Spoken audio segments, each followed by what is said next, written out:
ये exit poll baseless, most of them are baseless. आप उनको उसको जो दिखा रहा है उसका 2000 लास्ट टाइम का रिकॉर्ड चेक कीजिए। वो लोग 2021 में बंगाल में क्या बोला था और क्या हुआ, वो एक बोला हुआ, अरे ग्राउंड रियलिटी के साथ उसका कोई संपर्क नहीं है।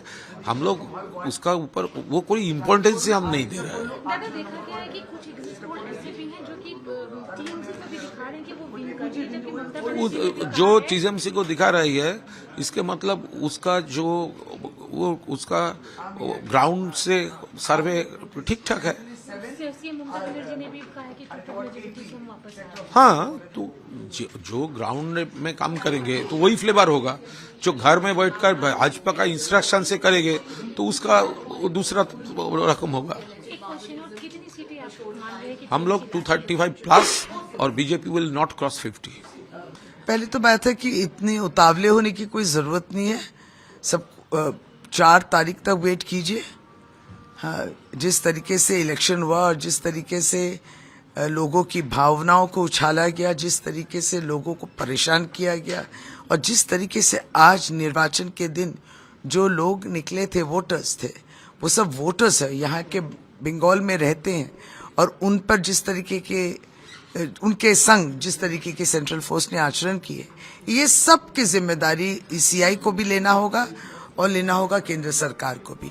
यही आज बंगाल देखने को मिला है। 4 तारीख को ये बंगाल की जनता, जिसको कुछ बहुतों को आपने वंचित किया वोट देने से, और जो वोट देने गए थे उन पर जिस तरीके का आचरण हुआ, अपमान हुआ है, ये सब का जवाब 4 मई को। अब देखिए, एग्जिट पोल्स तो बाजार तो गर्म करना है।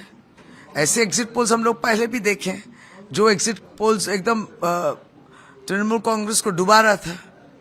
फिर जब तृणमूल कांग्रेस उभरती हुई ऊपर आई, तब ये लोग जो एग्जिट पोल्स को, किसी ने माफी मांगा, किसी ने ये कहा हमसे गलती हो गई, हमको तो और कुछ और सीखना है।